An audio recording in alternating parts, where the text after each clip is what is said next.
Hello winners, कैसे आप लोग।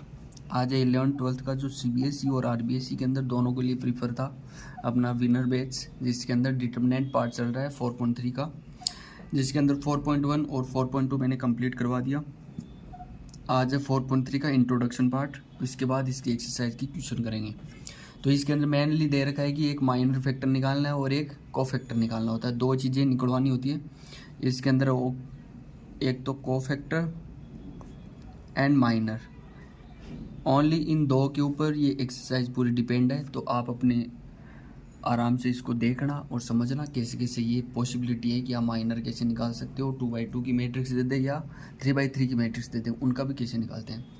सो गो ऑन।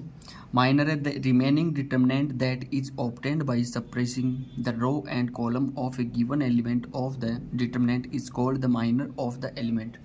यानी कि कोई भी एलिमेंट दे रखा है उसी का माइनर फैक्टर निकालना है। तो जो एलिमेंट दे रखा है उसके अलावा जो डिटरमिनेंट या पार्टीशन बनता है वो उसका माइनर फैक्टर निकलता है।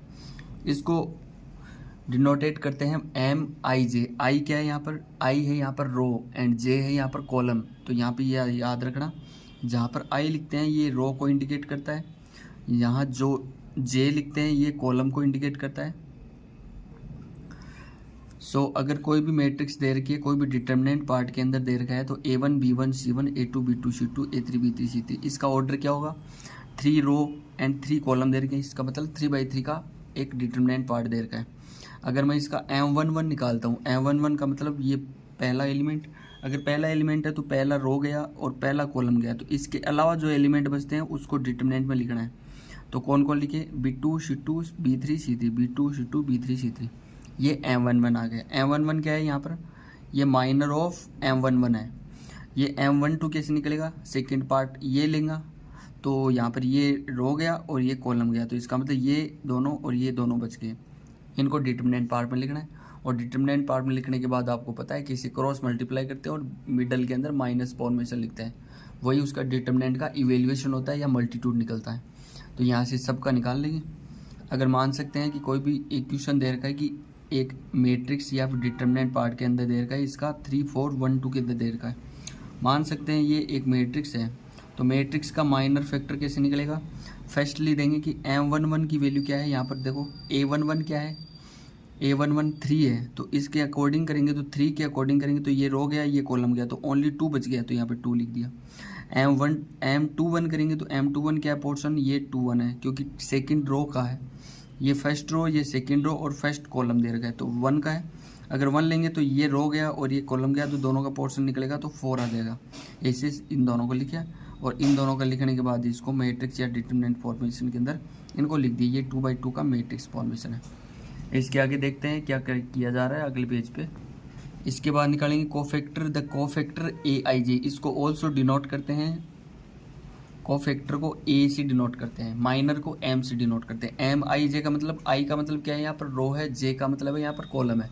Of the element AIJ situated at the intersection of ith यानी कि रो एंड jth यानी कॉलम ऑफ एनी डिटरमिनेंट, इसको इक्वल में करेंगे -1 की पावर I प्लस J यानी कि रो प्लस कॉलम, और यहाँ पर माइनर फैक्टर लिखते हैं। तो यहाँ पर मेनली इसका फॉर्मूला क्या बनेगा, AIJ यानी कोफैक्टर है इक्वल टू -1 की पावर I प्लस J, और यहाँ पर MIJ लिखेंगे। अगर ये फॉर्मेशन आपको याद हो गया तो आप कोफैक्टर आसानी से निकाल सकते हो। कोई भी मैट्रिक्स दे दे या डिटरमिनेंट पार्ट दे दे, आप AIJ के अंदर आप आराम से निकाल लोगे।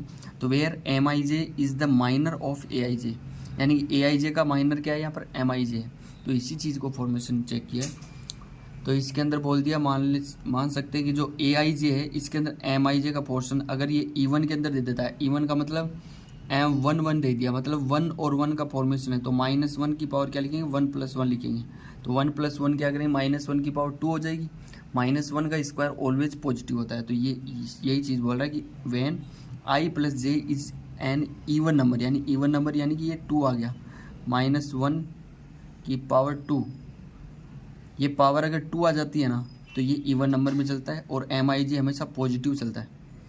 सेकेंड फॉर्मेशन दे दिया, अगर I + J है वो ओड नंबर में दे दें, जैसे कि -1 की पावर 2 + 1 दे दिया, तो 2 + 1 का मतलब -1 की पावर 3 होगी। और अगर थर्ड टाइम यानी ओड नंबर करते हैं नेगेटिव टर्म का, तो ये हमेशा माइनस में ही आता है। तो यहाँ से क्या लिखेंगे, माइनस का MIJ, अगर ये ओड नंबर में। तो यहाँ से देखो जो माइनर निकाले थे उसी माइनर का मैंने ये फॉर्मूला निकाला था। ये आपको बुक वगैरह में नहीं दिखेगा, नहीं, आपको कोफैक्टर निकालने का अलग से फॉर्मेशन याद रखना पड़ेगा। अगर आप माइनर निकाल लेते हो तो आपको ये याद रखना है कि ये प्लस होता है, ये माइनस, ये plus, minus plus minus plus minus plus. और यहाँ पर माइनर फैक्टर निकाले थे अपन ने पहले वाले में कि माइनर्स कैसे निकालते हैं। अगर कोई भी कॉलम, कोई भी एलिमेंट लेते हैं तो वो एलिमेंट के रो और कॉलम को हटाने के बाद जो एलिमेंट बचते हैं वो उसका माइनर फैक्टर निकलता है। अगर 2/2 का दे रखा है तो ये सेकंड और ये फर्स्ट, इन दोनों को माइनस करना है, इन दोनों को पॉजिटिव रखना है, वही इसका माइनर निकालना होता है। अगर इसका फॉर्मेशन देते हैं कि for quick calculation in determinants of order 2 and 3, यानी 2/2 या 3/3 का कोई भी ऑर्डर दे रखा है, the signs of the cofactors are obtained as follows according to the corresponding position. It means अगर ये 2/2 का दे रखा है तो ये प्लस माइनस माइनस प्लस, तो ऊपर की साइड क्या पढ़ा था अपन ने, प्लस माइनस माइनस प्लस, यही चीज़ बोल रहा है। सेकंड के अंदर plus minus plus minus plus minus plus minus plus, यानी कि जो इवन पोर्शन है वो प्लस होगा, ऑड पोर्शन है वो माइनस होगा। इसका मतलब plus minus plus minus plus minus plus minus plus, ये तीनों पोर्शन लिख दिया। अगर ये चीज़ होगी तो इसके बाद में सेकंड को क्या दे रखा है कि according to the position of any element in the determinant the corresponding minor and cofactor will be of the same sign of और of opposite sign according to the sum of the row and column. यही बता रहा है कि रो और column का जो इसका पावर का ऐड होता है I+J करते हैं। अगर इवन पोर्शन आता है तो MIJ हमेशा पॉजिटिव होता है, अगर ये ऑड नंबर आता है तो हमेशा नेगेटिव होता है, यही चीज़ बता रहे हैं। थर्ड के अंदर बोल दिया if the elements of a row और column are multiplied by the cofactors, यानी मल्टीप्लाई बाय द कोफैक्टर, ये तो एलिमेंट्स है और ये कोफैक्टर है, तो ए का मतलब ये कोफैक्टर है, ए का मतलब स्मॉल ए का मतलब ये एलिमेंट दे रखा है, तो प्लस A12 A22, यानी कोई भी फॉर्मेशन दे दे, ये लिख रखा है A11 A12 A13 A21 A22 A23 A31 A32 and A33। अगर ये 3 पोर्शन में दे रखा है 3/3 के अंदर A11, इस एलिमेंट को अगर किसी भी एलिमेंट के कोफैक्टर से मल्टीप्लाई करते हैं तो हमेशा वो क्या फॉर्मेशन आता है, वैसे 0 के अंदर फॉर्मेशन आता है। इसका डेल का मतलब इसका एरिया निकल जाता है, इसको ऐसे फॉर्मेशन में लिख सकते हैं। तो A11 तो लिख दिया यहाँ पर। A21 का मतलब क्या है, 2 का मतलब यहाँ पर पावर्स को ऐड करते हैं और ये एलिमेंट्स को ऐड लिख लेते हैं। तो यहाँ से देख सकते हैं कि A11 A12 A13 दोनों अगर फॉर्मेशन सेम है, डिटरमिनेंट पार्ट के अंदर देखना है कि अगर एक रो या दो रो या दो कॉलम दोनों अगर सेम पोर्शन में है तो उसकी वैल्यूज क्या होती है, हमेशा 0 के अंदर चलती है। तो यहाँ से थे अपने माइनर और कोफैक्टर, माइनर एंड कोफैक्टर को अपने पढ़ लिया है, कैसे कैसे क्या निकलता है। अब इसी के आगे के पेज पे अपन एक्सरसाइज की क्वेश्चन करते हैं 4.3 के फर्स्ट क्वेश्चन। 4.3 का फर्स्ट क्वेश्चन है write minors and cofactors of the element of following determinants, यानी डिटरमिनेंट्स के अंदर दे रखा है इसके माइनर और कोफैक्टर निकालने हैं। तो फर्स्टली तो इसका माइनर निकालते हैं। माइनर का मतलब क्या होता है, M से डिनोट करते हैं। तो M11 निकालता हूँ। M11 का मतलब इसको लिख लेते हैं इससे A11 A12 A21 A22, इस पोर्शन में पुट कर लिया। M11 का मतलब क्या होगा, -1 की पावर में चलेगा। अगर इसका M11 लेता हूँ, M11 का मतलब फर्स्ट एलिमेंट, इसके अलावा ये रो गया और ये यानी कि ये कॉलम गया और एक ये रो गया, तो मेनली वैल्यू क्या आएगी, A22 आएगी। A22 का मतलब M2 को ले रहे हैं तो ये 3 आ गया। अगर M12 की वैल्यू लेता हूँ, M12 क्या है यहाँ पर माइनस का 4, तो -4 के अकॉर्डिंग ये रो और ये कॉलम दोनों पोर्शन हट गए तो ये 0 आ गया। M21 की वैल्यू क्या है, ये M21 है, यहाँ पर 0 तो 0, ये रो कॉलम गया और ये रो गया, तो इसके अलावा क्या एलिमेंट है, -4 लिख दिया। M22 की वैल्यू क्या आएगी, M22 यहाँ पर 3 है, 3 के अकॉर्डिंग ये कॉलम गया ये रो गया तो यहाँ पर 2 आ गई। ये क्या निकाले अपन ने, ये माइनस निकालिए। अब क्या निकालेंगे, कोफैक्टर। 2/2 का मैट्रिक्स दे रखा है तो उसका आराम से माइनर फैक्टर में निकालने में कोई दिक्कत नहीं आनी चाहिए स्टूडेंट्स, आराम से आप उसको निकाल सकते हो, इवेलुएट कर सकते हो। कोफैक्टर को निकालते हैं तो AIJ से डिनोट करते हैं, -1 की पावर I+J और यहाँ पर MIJ के अकॉर्डिंग चलता है। अगर AIJ निकाल लूँ मैं तो यहाँ पर देखो MIJ का मतलब -1 चलता है, तो यहाँ पर एलिमेंट्स लिख लेते हैं। A11 निकालता हूँ तो -1 की पावर 1 + 1 और Mij का मतलब M11, और यहाँ पर M11 की वैल्यू क्या निकाली है 3, तो -1 की पावर 2 और यहाँ पर 3 हो गई। अगर ये इवन है तो ये पॉजिटिव आता है। A12 लेता हूँ तो इसका मतलब -1 की पावर 1 + 2 M12 लेते हैं, तो इसका मतलब क्या हो गया -1 की पावर 3 M12 का मतलब क्या हो गया 0, तो इसका मतलब ये 0 ही आ गया। A21 की वैल्यू लेते हैं तो -1 की पावर 2 + 1 और यहाँ पर M21 ले लेते हैं, तो यहाँ पर पोर्शन क्या बनेगा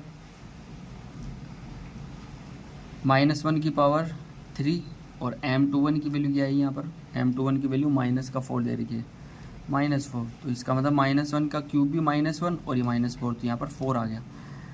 A22 की वैल्यू क्या आएगी 22 की वैल्यू आएगी -1 की पावर 2 + 2 और यहाँ पर M22 की वैल्यू क्या दे रखी है यहाँ पर 2 दे रखी है, तो यहाँ पर क्या निकलेगा ये 2 ही आ जाएगा। तो यहाँ पर ये कोफैक्टर और माइनस फैक्टर दोनों अपने निकाल लिए। यहीं से अगर मैं सेकंड क्वेश्चन देखता हूँ, इसी का इवेलुएट करता हूँ। सेकंड क्वेश्चन, इसी का सेकंड क्वेश्चन दे रखा है कि डिटर्मिनेंट पार्ट में A, C और B और D, अगर इसका मैं पहले माइनर निकालता हूँ तो माइनर का मतलब क्या था M11, तो M11 के अकॉर्डिंग A था, A के अकॉर्डिंग क्या आ जाएगा ये D आ जाएगा। M12 लेता हूँ तो क्या होएगा M12 के अकॉर्डिंग C था, तो C के अकॉर्डिंग ये कॉलम गया ये रो गया, तो यहाँ पर B आ जाएगा। M21 की वैल्यू लेता हूँ तो 21 क्या है यहाँ पर B, और तो ये कॉलम गया ये रो गया, तो C आ जाएगा। M22 की वैल्यू लेता हूँ तो यहाँ पर 22 के अकॉर्डिंग D है, तो ये कॉलम गया ये रो गया, तो यहाँ पर A आ जाएगा। यहाँ पर अगर माइनर आ गए तो कोफैक्टर निकालने में कोई दिक्कत नहीं आनी चाहिए। कोफैक्टर निकालते हैं तो कोफैक्टर का मतलब क्या बताया था मैंने, Aij होता है वो -1 की पावर I + j Mij के अकॉर्डिंग चलता है। तो यहाँ से आप निकाल सकते हो कि A11 निकालो मैं यहाँ पर, तो A11 का 11 का मतलब -1 की पावर 1 + 1 और M11 की वैल्यू क्या है यहाँ पर D, तो यहाँ पर D आ गई। सेकंड A12 निकालता हूँ तो क्या आएगी -1 की पावर 1 + 2 और यहाँ पर क्या लिखेंगे M12, और M12 की वैल्यू क्या है यहाँ पर M12 की वैल्यू B, और यहाँ पर क्या आएगा -1 का क्यूब आएगा जो कि माइनस में आएगा, तो माइनस का B आ जाएगा। A21 की वैल्यू लेता हूँ तो क्या निकलेगी -1 की पावर 2 + 1 और M21 की वैल्यू क्या निकाली है C, और यहाँ पर क्या है 2 + 1 क्या होगा 3, -1 का क्यूब क्या होगा -1, तो इसका मतलब माइनस का C आ गया। A22 लेता हूँ तो इसका मतलब -1 की पावर 2 + 2 और M22, तो -1 का पावर हो गया 4, इसका मतलब ये हो गया 1 और M22 की वैल्यू क्या आएगी A, तो यहाँ पर ये कोफैक्टर्स निकाल लिए अपने, ये माइनर निकाल लिया। तो यहाँ से 1 और 2 क्वेश्चन हो गए। इसके आगे सेकंड क्वेश्चन करते हैं। सेकंड का फर्स्ट क्वेश्चन करेंगे जिसके अंदर 3x3 के मैट्रिक्स फॉर्मेशन दे रखे हैं, तो आगे के पेज पे करेंगे। सेकंड का फर्स्ट दे रखा है जिसके अंदर एक 3x3 का कोई डिटर्मिनेंट पार्टीशन दे रखा है जिसके अंदर 3 रो दे रखे हैं 3 कॉलम दे रखे हैं। इसका माइनर फैक्टर निकालना है, तो पहले माइनर निकालेंगे तो माइनर का मतलब है Mij, तो M11 लेता हूँ तो M11 के अकॉर्डिंग देखो ये फर्स्ट एलिमेंट लिया तो ये रो गया और ये कॉलम गया और ये रो गया, तो इसके अकॉर्डिंग क्या बच गया ये पोर्शन 1 0 के पोर्शन में, तो 1 0 0 1। सेकेंड पोर्शन लेता हूँ M12 के अकॉर्डिंग, तो M12 के अकॉर्डिंग 0 लेंगे तो 0 के अकॉर्डिंग ये कॉलम गया और ये रो गया, तो यहाँ पर पोर्शन क्या बनेगा 0 0 0 1। थर्ड लेता हूँ M13 के अकॉर्डिंग, M13 के अकॉर्डिंग 0, तो ये पोर्शन गया ये पोर्शन गया, तो क्या बच गया 0 1 0 0। थर्ड लेता हूँ M21 के अकॉर्डिंग, M21 के अकॉर्डिंग क्या आएगा यहाँ पर 21 है तो यहाँ पर ये 0 लेंगे, तो ये 0 लेंगे तो ये गया और ये गया, तो 0 0 0 1। M22 के अकॉर्डिंग करता हूँ तो क्या लेंगे 22 के अकॉर्डिंग 1 को लिया तो 1 के लेंगे तो 1 0 0 1। M23 लेंगे, M23 के अकॉर्डिंग क्या करेंगे यहाँ पे 0 है तो 0 के अकॉर्डिंग ये हट गया और ये हट गया, तो क्या बना 1 0 0 0। थर्ड लेते हैं M31 के अकॉर्डिंग, M31 का अकॉर्डिंग क्या होगा यहाँ से देखो A11 की वैल्यू क्या बनेगी M11 की वैल्यू 1 है तो इसका मतलब ये 1 आ गई। A12 की वैल्यू क्या बनेगी -1 की पावर 1 + 2 और यहाँ पे लिखेंगे M12 की वैल्यू क्या है यहाँ पर 0, तो यहाँ पर 0 ही आ गई। A13 की वैल्यू क्या आएगी -1 की पावर 1 + 3 और M13 की वैल्यू क्या है 0, तो 0 के अकॉर्डिंग 0 ही आ गई। मैंने -1 का क्यूब वगैरह कुछ नहीं लिया, क्यों नहीं लिया, क्योंकि मेरे को पता है कि M12 और M13 की वैल्यू 0 है, तो 0 को किसी भी एलिमेंट से मल्टीप्लाई करेंगे तो वो 0 ही आएगा। A21 की वैल्यू क्या आएगी -1 की पावर 2 + 1 और M21 की वैल्यू क्या है यहाँ पर 21 की वैल्यू यहाँ पर 0 है, तो ये 0 के अकॉर्डिंग 0 ही आ गया। A22 की वैल्यू क्या आएगी -1 की पावर 2 + 2 M22, और यहाँ पर M22 की वैल्यू क्या निकाली है, ये 1 निकाली है, लेकिन ये भी 1 आ गया। A23 की वैल्यू क्या आएगी -1 की पावर 2 + 3 और M23 की वैल्यू क्या है यहाँ पर 0, तो यहाँ पर निकालेंगे थर्ड कॉलम के लिए। A31 की वैल्यू क्या आएगी, थर्ड रो है, तो 31 की वैल्यू क्या निकलेगी -1 की पावर 3 + 1 और M31, तो यहाँ पर M31 की वैल्यू क्या निकली है 0, तो यहाँ पर 0 का 0 ही लिख दिया। A32 की वैल्यू क्या निकलेगी -1 की पावर 3 + 2, तो -1 यानी कि M32 की वैल्यू क्या है, ये भी 0 है। और A33 की वैल्यू क्या निकलेगी -1 की पावर 3 + 3 और M33 की वैल्यू 1 है, तो इसका मतलब ये 1 ही आ गई। ये अपने कोफैक्टर्स निकल गए हैं। ऊपर की साइड क्या निकाले थे, माइनस निकाले थे। सो अगर निकालते नोटबुक में लिखोगे और उसको सॉल्व करने की कोशिश करोगे तो आप आराम से निकाल सकते हो, कोई दिक्कत वाली बात नहीं। ये माइनस निकाल दिए मैंने और यहाँ पर ये कोफैक्टर्स निकाल दिए। इससे आगे का क्वेश्चन करते हैं। सेकंड क्वेश्चन दे रखा है इसी का कि डिटरमिनेंट फॉर्मेशन है 1 0 4 3 5 -1 0 1 2। अगर इसके माइनर फैक्टर निकालता हूँ तो माइनस लिखेंगे, माइनर्स को m से डिनोट करते हैं, तो फर्स्टली लिखेंगे M11 लिखता हूँ तो क्या लिखेंगे M11 के अकॉर्डिंग 1 हट गया, ये पोर्शन ये दोनों पोर्शन बचे, तो 5 -1 1 और 2। और इसको सोल्व करेंगे तो 5 को 2 से मल्टीप्लाई, फिर +1 को 1 से मल्टीप्लाई, तो 5 को 2 से मल्टीप्लाई 10 + 1 11 आ गया। सेकंड करते हैं M12 की वैल्यू, तो M12 लेंगे तो ये गया, तो 3 -1 0 और 2, इसके अकॉर्डिंग 6 आ गया। M13 लेता हूँ तो क्या निकलेगा, 13 के अकॉर्डिंग 4 को लेंगे तो ये कॉलम गया और ये रो गया, तो 3 5 0 और 1, इसके अकॉर्डिंग इसका आंसर। इसी के अंदर M21 के अकॉर्डिंग क्या लिख लेंगे 0 4 1 2 के अकॉर्डिंग इसका 4 आ गया। M22 लेंगे तो क्या लिखेंगे M22 के अकॉर्डिंग ये पॉइंट लेंगे, ये प्लस साइन बन जाएगा 1 4 0 और 2, तो इसका मतलब इन दोनों पोर्शन से क्या निकलेगा 2 आएगा। यही पोर्शन लेता हूँ M23 लेता हूँ तो क्या लिखेंगे M23 के अकॉर्डिंग 1 0 0 1, इसका वैल्यू क्या आएगा 1 आएगा। सेकंड M31 लेता हूँ तो M31 के अकॉर्डिंग क्या लिखेंगे, ये 0 का पोर्शन लिया तो ये कॉलम रो गया और ये कॉलम गया, 0 4 5 -1, इसकी वैल्यू आई -20। यही M32 लेता हूँ तो क्या लिखेंगे 32 के अकॉर्डिंग ये गया 1 4 3 -1, इसके अकॉर्डिंग आ गया -1 का 12 है तो -13 हो गया। यही अगर M33 लेता हूँ तो इसके अकॉर्डिंग क्या लिखेंगे M33 के अकॉर्डिंग 2 के अकॉर्डिंग आएगा, तो 1 0 3 और 5, इसकी वैल्यू आ गई 5। तो यहाँ पर ये माइनस निकाले सारे के सारे। डिटरमिनेंट फॉर्मूला को कैसे सॉल्व करते हैं ये भी आपको पता है कि क्रॉस मल्टीप्लाई करते हैं और मिडिल टर्म को माइनस करते हैं बस। तो आगे अपन कोफैक्टर निकालते हैं इससे। अगर यहाँ पर कोफैक्टर निकालते हैं, मैंने पीछे वाले जो माइनस निकाले थे वो सारे के सारे मैंने यहाँ पर पुट कर दिए कि आप कोफैक्टर निकालें तो दिक्कत नहीं आए। कोफैक्टर के लिए बताया था कि AIJ होता है, उसकी वैल्यू -1 की पावर I + j और MIJ के अकॉर्डिंग चलती है। अगर ये आपको याद है तो कोई परेशानी नहीं है कोफैक्टर निकालने में। तो यहाँ से देखते हैं कि A11 की वैल्यू क्या आएगी -1 की पावर 1 + 1 और M11 की वैल्यू क्या निकाली है 11, तो यहाँ पे लिखेंगे -1 का होल स्क्वायर इंटू 11। अगर इवन पोर्शन में पावर तो वो हमेशा पॉजिटिव रहती है, तो 11।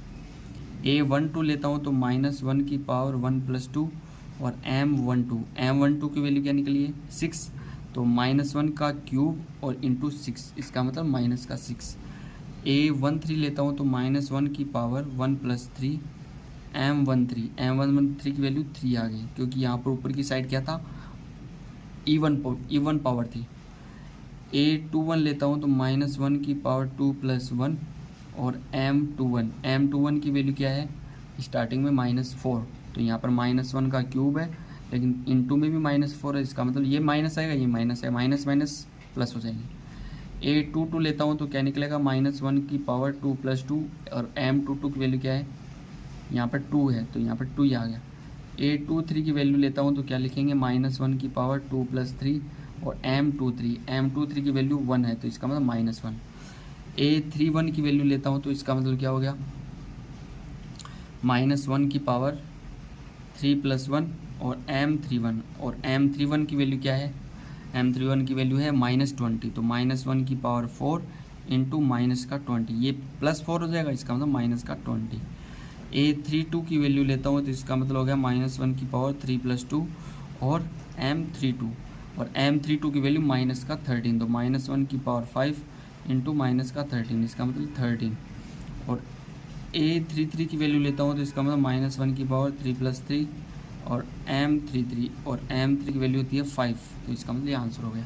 ये कोफैक्टर्स निकाले मैंने सारे के सारे, इसके अंदर कोई दिक्कत नहीं आनी चाहिए, आपकी परेशानी नहीं आनी चाहिए। इससे आगे का क्वेश्चन करते हैं, थर्ड क्वेश्चन, जिसके अंदर भी कोफैक्टर्स के अलावा दे रखे हैं, तो आगे के पेज पे करते हैं। वेट, थर्ड क्वेश्चन दे रखा है, using cofactors of elements of second row evaluate. तो अगर इवेलुएट करना है सेकेंड रो के अकॉर्डिंग इसके कोफैक्टर को इंडिकेट करने के अलावा, तो स्टार्टिंग में मैंने इंट्रोडक्शन पार्ट में बताया था कि कोई भी कोफैक्टर्स का और एलिमेंट्स का मल्टीप्लाई करते हैं तो अगर अलग अलग है, अगर एलिमेंट दे रखे हैं फर्स्ट रो के और कोफैक्टर मल्टीप्लाई कर दिए सेकेंड रो या थर्ड रो के, तो तीनों को मल्टीप्लाई करते हैं तो वहाँ पे ये 0 का पोर्शन देता है। तो यहाँ पर देख सकते हैं कि इसका इवेल्युएशन देखते हैं, किसकी वैल्यू निकालनी है, A21, क्योंकि 21 क्यों किया, क्योंकि सेकेंड रो के अकॉर्डिंग करना है, सेकेंड रो लिख रखा है। सेकेंड रो कौन सा है, ये 2, 0 और 1, A21, यहाँ पर कोफैक्टर आ जाए A21 प्लस A22, कोफैक्टर आ जाए A22 प्लस A23, कोफैक्टर आ जाए A23, तो इनकी वैल्यूज है इसके अंदर पुट करनी है। फिर यहाँ पे एलिमेंट्स तो क्या क्या हैं, A21 की वैल्यू क्या है, 21 है, यहाँ पर 2, A22 की वैल्यू क्या है, यहाँ पर 0, A23 की वैल्यू क्या है, यहाँ पर 1, तो ये तो सारे क्या है एलिमेंट्स दे रखे हैं। और कैपिटल ए के अंदर है ये क्या है, कोफैक्टर है, तो कोफैक्टर निकालते हैं। तो यहाँ पर लिखता हूँ मैं A21 की वैल्यू निकालेंगे, तो लिखने के बाद -1 की पावर 2 + 1 और M21 लिखते हैं, ऐसे निकाला था पीछे वाले में। तो M21 की वैल्यू निकालेंगे तो क्या आएगा, M21 करते हैं तो इसके अकॉर्डिंग ये हट गया और ये हट गया, तो यहाँ पर लिखेंगे -1 की पावर क्यूब, और यहाँ पर कोफैक्टर के अंदर क्या लिखेंगे, कोफैक्टर में 3823। तो यहाँ पर अगर इसको इवेल्युएशन करते हैं तो -1 का क्यूब, इसको सॉल्व करते हैं तो क्या होगा, 3 को 3 से 9, माइनस का 8 को 2 से 16, तो इसका मतलब इसकी वैल्यू क्या आई, A21 की 7 आ गई। A22 की वैल्यू लेता हूँ तो A22 का मतलब क्या होगा, -1 की पावर 2 + 2 और M22, और यहाँ पर क्या लिखेंगे, -1 की पावर 4 और M22 के अकॉर्डिंग क्या होगा, अगर 22 के अकॉर्डिंग 0 को लेता हूँ तो क्या लिख लेगा, ये प्लस साइन हट गया, ये 5, 8, 1 और 3 आ गया। तो -1 की पावर इवन है तो ये पॉजिटिव रहती है, इसको लिखने की ज़रूरत नहीं है, इसको लिखते हैं 15 माइनस का 8, ये हो गया 7।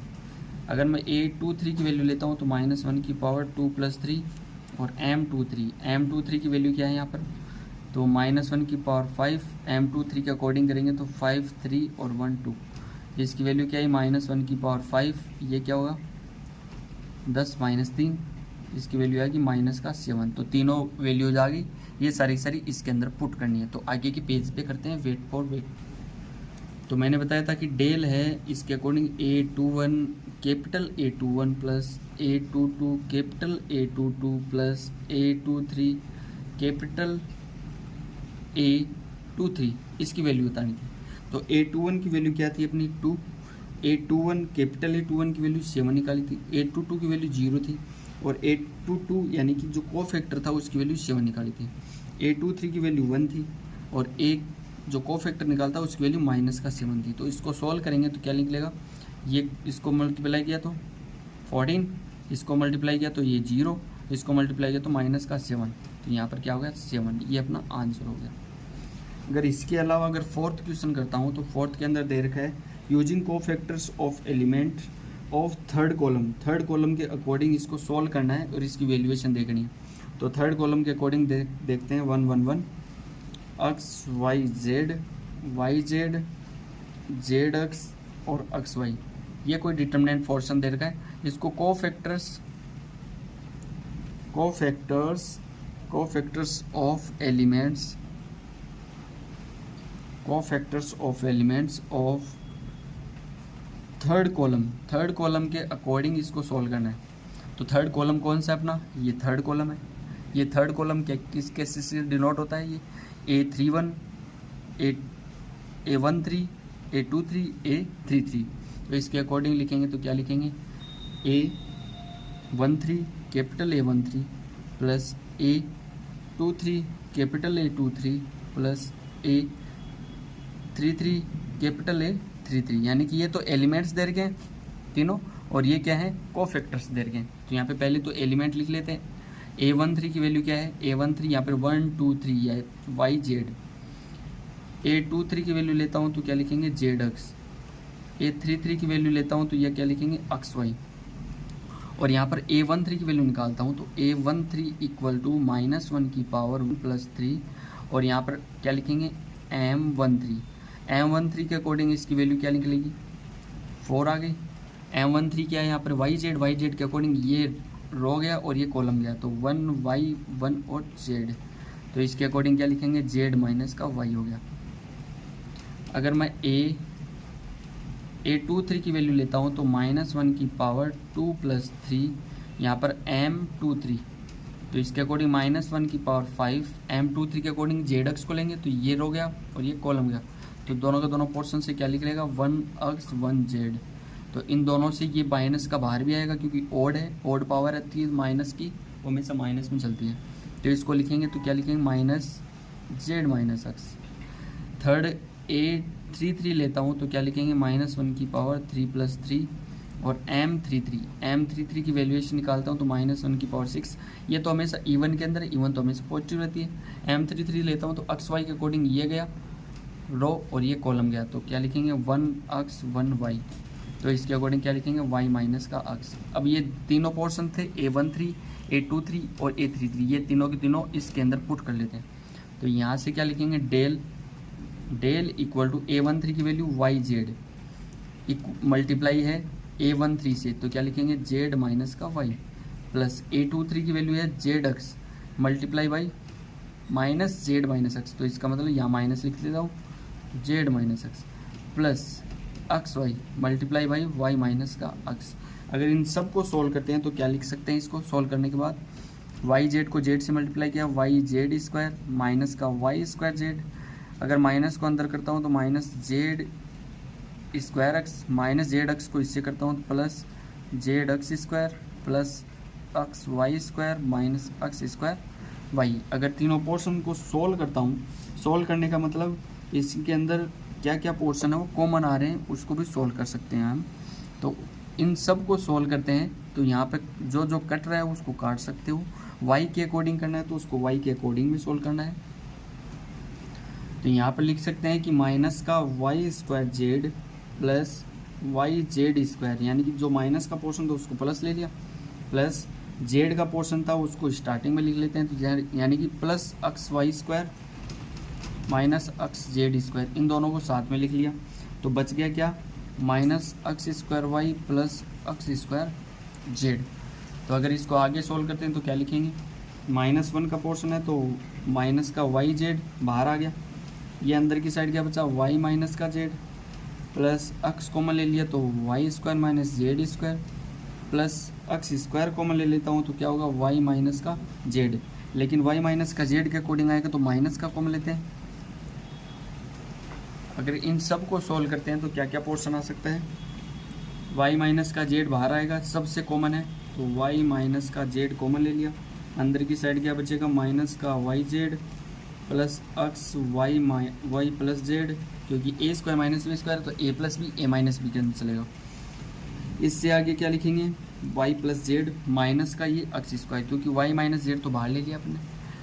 अगर इसी को आगे सोल्व करते हैं तो y माइनस का जेड अंदर की साइड क्या क्या बचेगा, इन सब से जेड का common portion, Z x minus का वाई, माइनस का अक्स माइनस का वाई, तो दो पोर्शन में चल गया। तो ये वाई माइनस का जेड, जेड माइनस का अक्स और अक्स माइनस का वाई, ये अपना मेनली जो आंसर है वो हो गया फोर्थ का। इससे आगे के पेज पे करते हैं फिफ्थ क्वेश्चन। इसमें कोई भी दिक्कत आई हो तो आप देख सकते हैं। दो पोर्शन को इनको साथ में लिया है, जेड स्क्वायर अक्स और अक्स वाई स्क्वायर, इन दोनों को साथ में लिया है और इन दोनों को साथ में लिया है, क्योंकि दोनों सबसे कुछ ना कुछ कॉमन आ रहा था, कॉमन पोर्शन को ही लिया है। यहाँ से फिफ्थ क्वेश्चन दे रखा है, if del equal to a11 a12 a13 a21 a22 a23 a31 a32 a33 and aij क्या है, यहाँ पर अपन ने पढ़ा था कि ये कोफैक्टर है, इज कोफैक्टर्स ऑफ aij, यानी कि ये aij का पोर्शन था सारा, aij का, या कि कैपिटल aij कोफैक्टर है।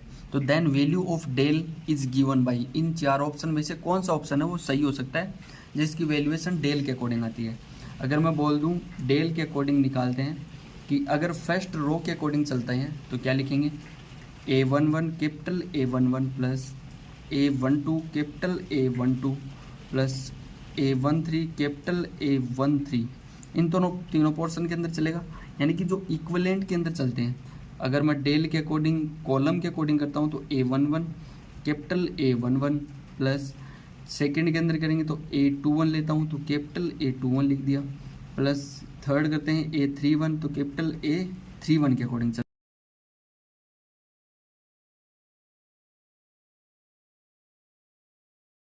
के अंदर या तो फर्स्ट कॉलम ले लो, फर्स्ट सेकंड कॉलम ले लो या थर्ड कॉलम ले लो, तो इनका जो भी multiplication of element into cofactor होता है वो हमेशा डेल के पोर्शन में चलता है। तो यहाँ से देखो फर्स्ट ये ले लिया मैंने फर्स्ट कॉलम को, ये फर्स्ट कॉलम के अकॉर्डिंग था, इसी को C1 भी बोलते हैं। अगर मैं सेकंड कॉलम के अकॉर्डिंग करता हूँ डेल, तो डेल के अकॉर्डिंग सेकंड कॉलम क्या है, यहाँ पर देखो a21 है, a12 है, a22 है, a32 है, तो इन तीनों पोर्शन से क्या लिखेंगे, तीनों पोर्शन लिखते हैं, a12 लिखते हैं तो कैपिटल a12 लिखेंगे।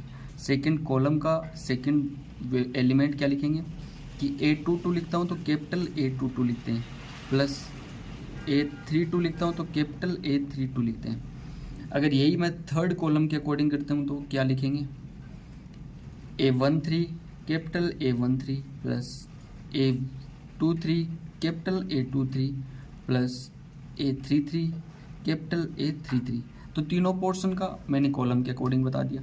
यही आप रो के अकॉर्डिंग भी कर सकते हो। तो ये तो क्या था, कॉलम के अकॉर्डिंग। अगर यही मैं रो के अकॉर्डिंग आपको एक्स्ट्रा चीज़ें बता रहा हूँ तो आप ऐसे बॉदरेशन मत लें कि सर ऐसे बता रहे हैं कि कॉलम का फलाना दिगड़ा, इन चार ऑप्शन में से एक ही तो था आंसर। जैसे देखो a11 a11 a21 a21 a31 a31 क्या निकला अपना, ये निकला था, तो ये अपना आंसर हो गया। इसके अकॉर्डिंग इन सब के अलग अलग पोर्शन दे रखे हैं, तो इसका मतलब ये तीनों पोर्शन ऊपर वाले ये होंगे नहीं, तीनों पोर्शन अलग अलग हैं, तो इसका मतलब ये आंसर नहीं होंगे और ये फोर्थ ऑप्शन हो जाएगा। अगर इसी चीज़ को मैं थोड़ा और डिराइव करता हूँ कि रो के अकॉर्डिंग करते हैं, तो यहाँ पे R1 के अकॉर्डिंग करते हैं। R1 का मतलब फर्स्ट रो लिखते हैं इसको, फर्स्ट रो के अकॉर्डिंग करता हूँ तो a11 a12 a13 दे रखा है। तो अगर ये चीज़ पहली मैंने बताई थी, ये पोर्शन क्या था, ये स्टार्टिंग का ये पोर्शन था फर्स्ट रो, यानी R1 के अकॉर्डिंग था a11 a11 a12 a12 a13 a13, यानी फर्स्ट रो चल रही थी, सीधी लाइन के अंदर चल रही थी। अगर सेकंड रो के अकॉर्डिंग करता हूँ तो क्या लिखेंगे, ये तो ऊपर बता ही दिया। सेकंड रो के अकॉर्डिंग R2 लिखते हैं तो क्या लिखेंगे, a21 capital a21 plus a22 capital a22 plus a23 capital a23। अगर R3 के अकॉर्डिंग करते हैं तो क्या लिखेंगे, a31 capital a31 plus a32 capital a32 plus a33 capital a33। तो ये रो के अकॉर्डिंग होगी, ये भी रो थी यानी कि फर्स्ट रो। इन सब के अंदर कोई भी दिक्कत नहीं, आप फोर्थ ऑप्शन हो जाएगा इसका आंसर। अब मेनली मैंने ये सारी की सारी चीज़ें बता दी हैं। इसी के अलावा मैंने कुछ चीज़ें और बताना चाहूँगा।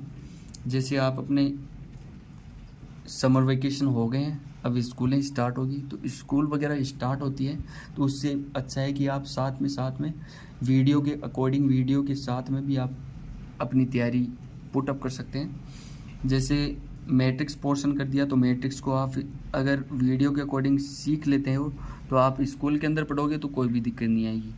एक इन्वर्स का मैंने बताया था सेकंड चैप्टर, तो इन्वर्स के मैं सारे के सारे पोर्शन करवाए थे, मिसलिनियस करवाया था, फर्स्ट सेकंड थर्ड जितने भी एक्सरसाइज थी वो सारी कंप्लीट करवाई थी। और इनका इंट्रोडक्शन पार्ट, मेरा इंट्रोडक्शन पार्ट स्टार्टिंग से एंड तक यही रहता है। अगर मैं कोई भी एक्सरसाइज करवा रहा हूँ, मान ले मैंने 4.3 करवाया तो 4.3 से पहले मैं इसका इंट्रोडक्शन करवाऊँ, इसके बाद 4.3 करवाऊँगा।